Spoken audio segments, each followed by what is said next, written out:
बहुत समय पहले की बात है।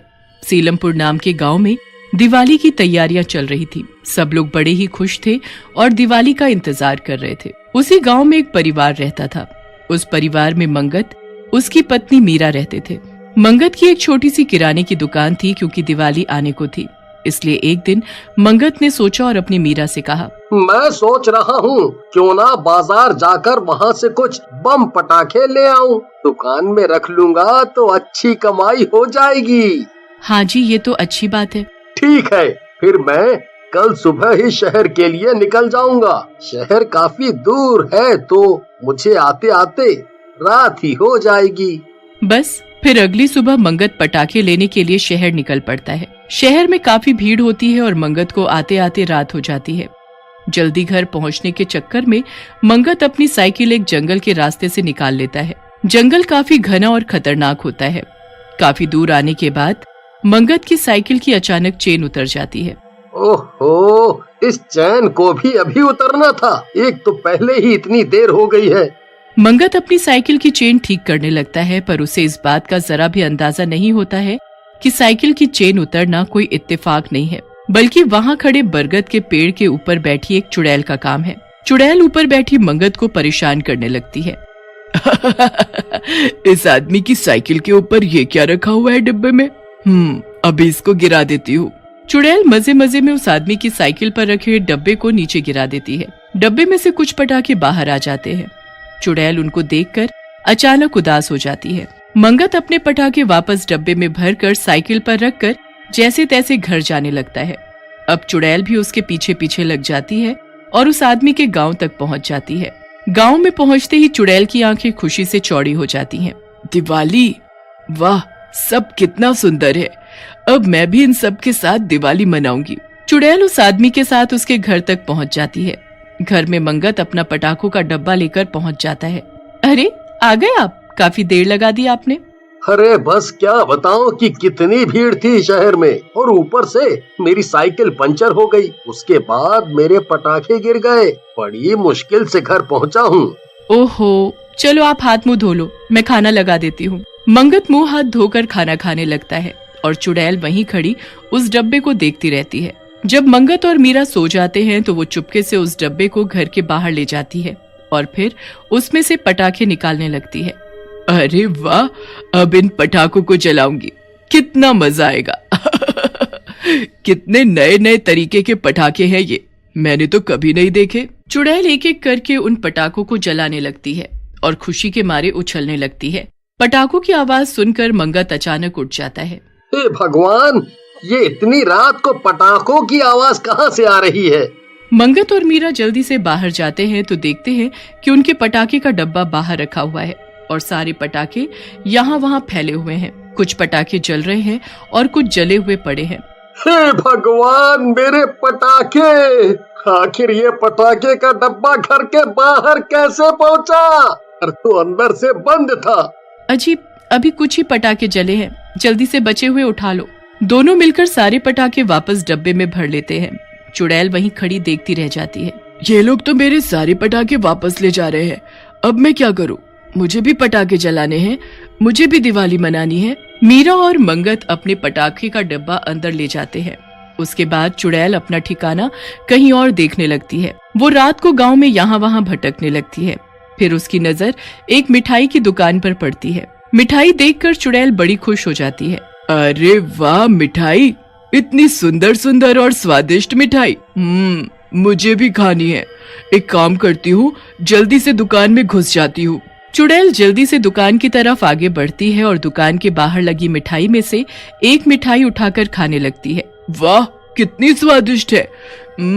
इतनी स्वादिष्ट मिठाई तो मैंने कभी नहीं खाई। चुड़ैल वहाँ खड़ी मिठाई का स्वाद ले ही रही होती है कि तभी दुकान का मालिक अपने नौकरों को दुकान बंद करने को बोलने लगता है। अरे भाई, इतनी रात हो गई है, जल्दी जल्दी सब मिठाई दुकान के अंदर रखो और दुकान बंद करो। इतने आलसी हो गए हो तुम लोग कि मैं तो परेशान हो गया हूँ तुमसे। अभी सब मिठाई अंदर रख रहे हैं बाबूजी, आप चिंता ना करें, बस 5 मिनट में हम सब कर देंगे। दुकानदार अपने नौकरों पर गुस्सा करता है और सब जल्दी जल्दी सारी मिठाई अंदर रख देते हैं। चुड़ैल मिठाई के 2 टुकड़े लेकर वहीं खड़ी रह जाती है। मेरी मिठाई, अब मैं मिठाई कैसे खाऊंगी? अब मैं क्या करूं? मुझे कुछ और देखना पड़ेगा। वो रात ऐसे ही निकल जाती है और फिर अगले दिन चुड़ैल फिर से यहाँ वहाँ भटकने लगती है। उसे गांव में चारों तरफ दिवाली की तैयारियां होती दिखती हैं, जिसे देख वो बड़ी खुश होती है और वहीं खड़ी होकर सब बड़े ध्यान से देखने लगती है। चुड़ैल की नजर फिर अचानक एक दुकान पर जाती है, जहाँ बड़े ही सुंदर सुंदर कपड़े मिल रहे होते हैं। चुड़ैल हाथ लगाकर उन कपड़ों को देखने लगती है। वाह, कितने सुंदर कपड़े हैं ये! काश मेरे पास भी ऐसे कपड़े होते। मैं भी दिवाली पर सबकी तरह सुंदर सुंदर कपड़े पहनती। एक काम करती हूँ, अभी यहाँ कोई भी नहीं है, जल्दी से एक सुंदर सा सूट निकाल कर देखती हूँ। चुड़ैल एक सूट निकालती है और शीशे के सामने खड़ी होकर उसे अपने ऊपर लगाकर देखने लगती है। अरे वाह, ये तो मुझ पर कितना जच रहा है। अब मुझे भी यही सूट चाहिए, मैं भी दिवाली पर इसे पहनूंगी। चुड़ैल उस सूट को अपने ऊपर लगाकर देख ही रही होती है कि अचानक उसके पीछे दुकानदार आ जाता है, जिसे वो चुड़ैल सामने तो नहीं बल्कि शीशे में दिख जाती है। अरे भाई लोगों, जल्दी आओ, जल्दी आओ। अरे क्या हुआ सेठ जी, क्यों चिल्ला रहे हो? आप तो काफी डरे हुए भी लग रहे हो। अरे बात ही कुछ ऐसी है। अरे पर बात तो बताओ कि क्या है? अरे मैंने अपनी दुकान में एक चुड़ैल देखी है। मुझे वो सामने तो नहीं दिखी, लेकिन वो शीशे में साफ साफ दिख रही थी। वो मेरी दुकान के कपड़े अपने ऊपर लगाकर शीशे के सामने खड़ी थी और खुद को देखकर बड़ी खुश हो रही थी। हे भगवान, ये आप क्या बोल रहे हो? हमारे गांव में मतलब चुड़ैल घूम रही है? अरे भाई लोगों, अब दिवाली आ रही है ना, इसलिए मुझे लगता है किसी ने जादू टोना करके आपकी दुकान में चुड़ैल छोड़ दी है। आप जल्दी इसका कुछ करो, क्योंकि आज आपकी दुकान बर्बाद कर देगी और कल को किसी और की। अरे जल्दी से गांव के तांत्रिक को बुलाओ और वही इसका समाधान करेंगे। और आप सबसे पहले उस दुकान को बाहर से बंद कर दो, ताकि वो चुड़ैल अंदर ही बंद हो जाए। दुकानदार जल्दी से जाता है और अपनी दुकान का शटर बाहर से लगा देता है। शटर बंद करते ही चुड़ैल अंदर बंद हो जाती है। अरे ये दुकान किसने बंद कर दी? अब मैं क्या करूं? मुझे तो इतना जादू भी नहीं आता कि मैं ये दुकान खोल सकूं। अब मैं क्या करूं? चुड़ैल तो अंदर बंद हो जाती है और इधर गांव वाले उस तांत्रिक को बुला लाते हैं। तांत्रिक दुकान के बाहर खड़े होकर अपने मंत्र पढ़ने लगता है और कुछ कुछ चीजें दुकान के ऊपर फेंकने लगता है। मुझे किसी ने नहीं भेजा है, मुझे यहाँ से आजाद कर दो, मुझे जाने दो। तांत्रिक उस दुकान का दरवाजा खुलवाता है और फिर बहुत सारी भभूत उस चुड़ैल पर फेंकता है, जिससे वो चुड़ैल सबको दिखने लग जाती है। उसके बड़े ही फटे पुराने कपड़े होते हैं और दिखने में वो बहुत ही गरीब होती है। मुझे जाने दो, मुझे भस्म मत करो, मैंने किसी का कुछ बुरा नहीं किया। तो फिर तू इस गांव में क्या कर रही है और इस दुकानदार के साथ क्या करने वाली थी? मैं कुछ नहीं करना चाहती थी मैं तो बस इस पटाखे वाले के पीछे पीछे इस गांव में आ गई, क्योंकि मुझे पटाखे जलाने थे। फिर जब मैंने पटाखे जलाने शुरू किए तो उसकी आवाज से ये लोग उठ गए और सारे पटाखे ले गए। मैं बाहर ही रह गई। उसके बाद मैं मिठाई खाने गई तो वहाँ भी उस दुकानदार ने सारी मिठाई अंदर रखवा दी और मैं मिठाई भी नहीं खा पाई। मैंने कुछ नहीं किया, मैं बहुत गरीब थी और दिवाली वाले दिन ही मेरी मौत हो गई थी बड़ी इच्छा थी हमेशा एक अच्छी दिवाली मनाऊं, पर ऐसा कभी नहीं हो सका मैं भूत चुड़ैल देखकर बता सकता हूँ कि कितना खतरनाक है। ये चुड़ैल ऐसी नहीं है, ये सच बोल रही है। अब तुम सब गांव वालों को इसकी इच्छा पूरी करनी होगी, पर तुम भी वादा करो कि उसके बाद तुम यहाँ से चली जाओगी। हाँ, मैं वादा करती हूँ, फिर मैं चली जाऊंगी। बस फिर सब गांव वाले उसकी ये इच्छा पूरी करते हैं। उसकी जो इच्छा जीते जी पूरी नहीं हो पाई थी, वो मरने के बाद पूरी हो ही जाती है। दिवाली के खत्म होते ही वो चुड़ैल सबको खुशी से धन्यवाद करती है और वहाँ से हमेशा हमेशा के लिए चली जाती। बहुत समय पहले की बात है। रामपुर नाम का एक गांव हुआ करता था। उस गांव के लोगों में आपस में बहुत प्यार और भाईचारा था। सब मिलजुल कर एक परिवार की तरह रहते और सभी खुशी और त्योहार मिलजुल कर मनाते। दिवाली आने वाली थी, इसलिए उस गांव में रौनक और भी ज्यादा थी। हर तरफ बाजार लगे हुए थे। हर तरफ रोशनी और खुशियां ही खुशियां थी। सब दिवाली की सफाइयों और तैयारियों में लगे हुए थे। बच्चों को तो दिवाली आने का सबसे ज्यादा इंतजार था, पर किसी को क्या पता था दिवाली से पहले उनके गांव में इतनी बड़ी मुसीबत आने वाली है। दिवाली से कुछ दिन पहले की ही बात है, जब उस गांव में एक रात एक चुड़ैल दाखिल हो जाती है। उस चुड़ैल के पास एक बहुत ही बड़ा अनार बम होता है। वो बहुत डरावनी होती है और उससे भी ज्यादा उसकी डरावनी हंसी होती है। आ गई मैं, मुझे इससे ज्यादा अच्छा गांव कोई मिल ही नहीं सकता था। यही वो गांव है जहां मेरा मकसद पूरा हो सकता है, पर सबसे पहले मुझे यहाँ रहने के लिए कोई जगह चाहिए होगी। कहाँ जाऊँ? चुड़ैल यहाँ वहाँ गांव में अपना रहने का ठिकाना ढूंढने लगती है। फिर उसकी नजर एक घर पर पड़ती है। वो उसकी खिड़की से अंदर झांक कर देखती है तो अंदर टोकरों में कुछ बम पटाखे रखे हुए होते हैं। फिर वहाँ माला आती है जो उन टोकरों को उठाकर एक किनारे रखने लगती है। आज तो काफी पटाखे बना लिए मैंने, अब कल इनको शहर जाकर बेच आऊंगी। हे भगवान, इस पेट को पालने के लिए इस अकेली औरत को क्या क्या करना पड़ता है, पर कर भी तो क्या सकती हूँ, जब मेरा कोई है ही नहीं तो अकेले ही सब करना होगा। अच्छा, तो ये औरत इस घर में अकेली रहती है, और इसका पटाखे का काम है। वाह, इससे बढ़िया तो मुझे कोई घर मिल ही नहीं सकता था। चुड़ैल उस घर का दरवाजा खटखटाने लगती है। अरे कौन आ गया इतनी रात को? किसी को भी चैन नहीं है। जरूर ये बच्चे होंगे जो मुफ्त के पटाखे लेने आए होंगे। अभी बताती हूँ इनको। माला जाकर जैसे ही दरवाजा खोलती है तो सामने खड़ी चुड़ैल को देखकर उसके होश उड़ जाते हैं। जैसे ही वो औरत चिल्लाने को होती है वैसे ही चुड़ैल उसका गला पकड़कर उसे अंदर ले जाती है और दरवाजा अपने आप बंद हो जाता है। बचाओ बचाओ। तुझे छोड़ दूंगी तो मैं यहाँ कैसे रह पाऊंगी और अपना मकसद कैसे पूरा करूंगी? चुड़ैल माला को जादू से एक अनार के अंदर बंद कर देती है। माला के समाते ही अनार का आकार थोड़ा बड़ा हो जाता है। उसके बाद चुड़ैल उस अनार को सबसे अलग रख देती है और माला का रूप लेकर उसकी जगह ले लेती है। उसके बाद चुड़ैल अगले दिन का इंतजार करने लगती है और जैसे ही अगली सुबह होती है वो बड़ी खुश होकर घर के बाहर घूमने लगती है। अरे माला मौसी, आज आप पटाखे बेचने शहर नहीं गई? हमेशा तो सुबह सुबह चली जाती हो ना? हाँ, पर वो मेरी तबीयत कुछ ठीक नहीं थी, इसलिए आज मैं शहर नहीं जा पाई। अच्छा, फिर तो आपको अपना ध्यान रखना चाहिए। पर एक बात तो बताओ, आपकी आवाज और आपके बोलने का तरीका आज इतना अलग क्यों लग रहा है? मैंने कहा ना मेरी तबीयत ठीक नहीं है, बस इसलिए। अच्छा सुन, आज मेरे पास बड़े ही अलग अलग तरीके के पटाखे हैं, क्या तुझे चाहिए? हाँ हाँ, क्यों नहीं, पर पैसे नहीं है ना मेरे पास, और माँ तो देने से रही। मैंने तुझसे पैसे मांगे क्या? बस तुझे रात को 12 बजे आना होगा ताकि किसी को ये बात पता न चले।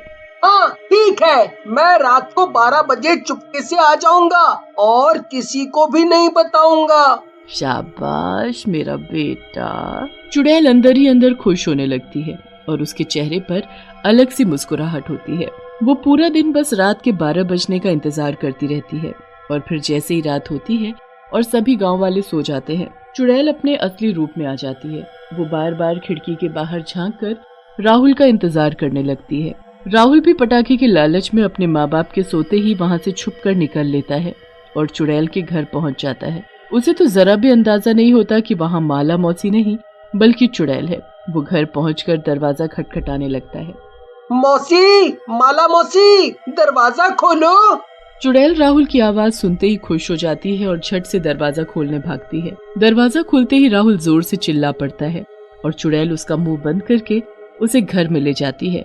फिर वो उस पर जादू मंत्र करके उसे उसी अनार में बंद कर देती है। अनार में समाते ही अनार का आकार अब और भी ज्यादा बड़ा हो जाता है।